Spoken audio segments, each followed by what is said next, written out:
Hi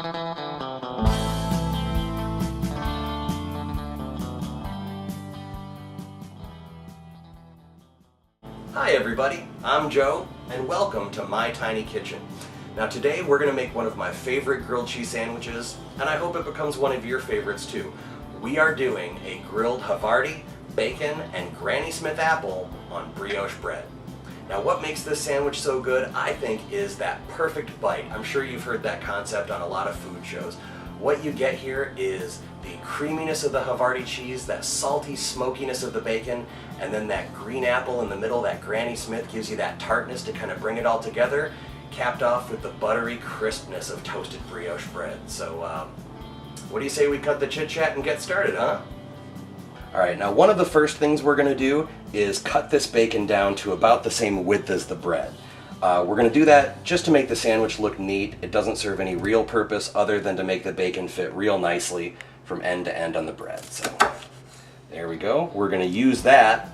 And the most important thing, all these little tail bits at the end that you sometimes get on bacon, that's your snack while you're cooking.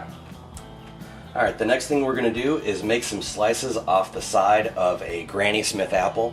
Now, you don't necessarily need to use Granny Smith, but I like it because, again, it's nice and tart, but really any green apple or any apple that's not crazy sweet will do the trick.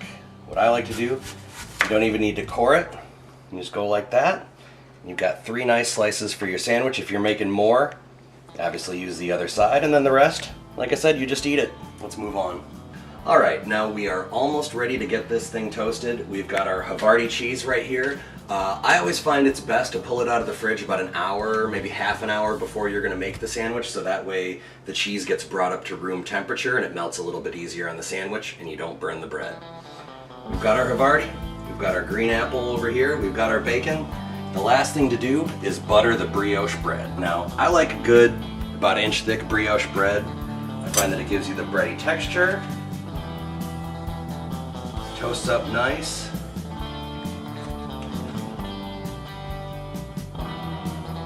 You put a good amount of butter on there, all the way to the edges. You also want to soften up your butter. You want to have your butter out at room temperature. Otherwise, it doesn't really spread all that good. I grew up a tubby kid, so I like a lot of butter on my bread. Alright, that's it. The last thing to do is to assemble this thing, and let's get this bitch toasted in a pan, shall we? Alright, now we've got our bread buttered, we've got our bacon cut to bread size, we've got our apples sliced down, and our cheese is up to room temperature, so there's only one more thing to do. We're going to get this thing in a pan and get it toasted, but first, see this awesome t-shirt I'm wearing? If you go to shop.outsidethecinema.com, you can get one just like this and see all of the fine Outside the Cinema t-shirts, and you can support a great podcast.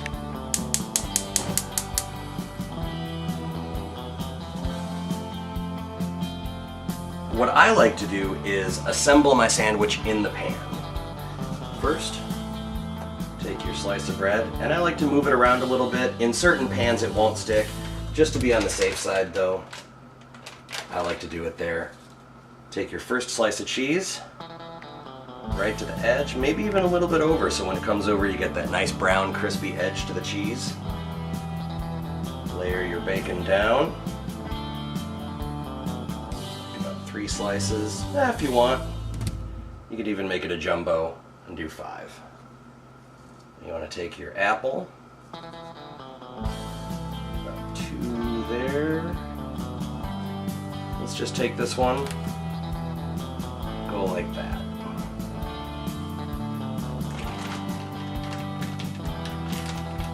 And you take your next slice of cheese, put it to the edge there, so when you flip it over you'll have the same effect on the other side.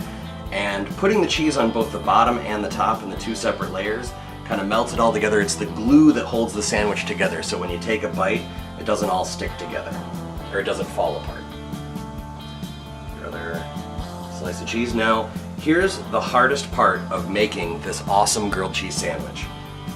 You have to sit there and smell this while it toasts. But be patient. Every once in a while, just kind of give it a tiny little thing. And you know what? we're just going to give this a minute to get nice and golden brown. Alright, just one more quick tip while we're doing this. If you want to get your cheese extra melty and extra gooey here, if you have a pot lid like this, just set it right over the sandwich. That's a little bit big, so it's going to rest right on top. But what it's going to do is keep the steam in there, and that steam is going to melt the cheese nice and gooey. They do this in restaurants all the time. You'll see them sometimes squirt a little bit of water there, but I think the steam just from the butter alone will do the job. Okay, now I've got my sandwich here, and you've got the most delicate operation of all. I find it's best to just get your hands in there, get them dirty. You can always wash your hands. Sometimes the flip doesn't always go the way you want. You gotta hope the cheese is melted, but honestly, if your hands are clean, just grab that by the buttered side, flip it over. Turn your heat down a little bit, because this is where you want the cheese to really finish melting on the sandwich. Put your lid back on there, and this is where the sandwich is gonna finish up. All right.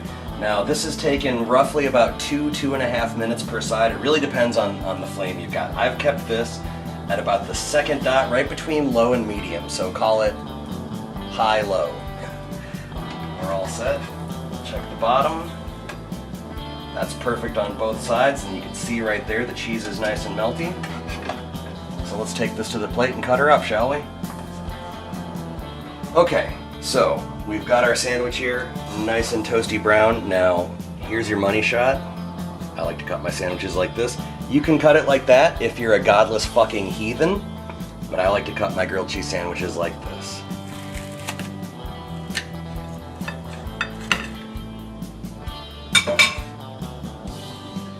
And look at that melty, cheesy goodness. Alright, so that's it. All we did was just butter some brioche bread, slice up an apple, cut up some bacon, and get some cheese, toast this up. And again, it's all about the flavors. A grilled cheese sandwich is a grilled cheese sandwich. There's hundreds of variations on it. And you know what? If you take this as a base and do your own creation with it, add something to it, subtract something from it. Go nuts. Grilled cheese sandwiches are such a great palette for you to engage in the flavors that you like. These are the flavors that I like. I hope you like them too, but right now I've got 2 halves of a sandwich here, and I'm only going to eat half, so Doug, you want to join me? Ladies and gentlemen, the other half of 1.21 Productions, here's Doug. He's never had this sandwich before, I swear to God. Doug, can we give it a try? Yes. Alright. Wow, this is a tiny kitchen. I know, right? Here we go. Even if you think it sucks, tell me it's awesome. No, give me your honest opinion of it. You ready?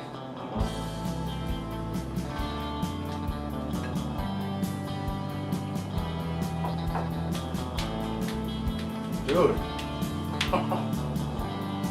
Tell them what you think. I'm not normally a fan of mixing savory and sweet things, but this hits it. This hits it all the way. Alright, well, we're going to finish these sandwiches here and come up with the next recipe, and I hope you'll join us next time on My Tiny Kitchen.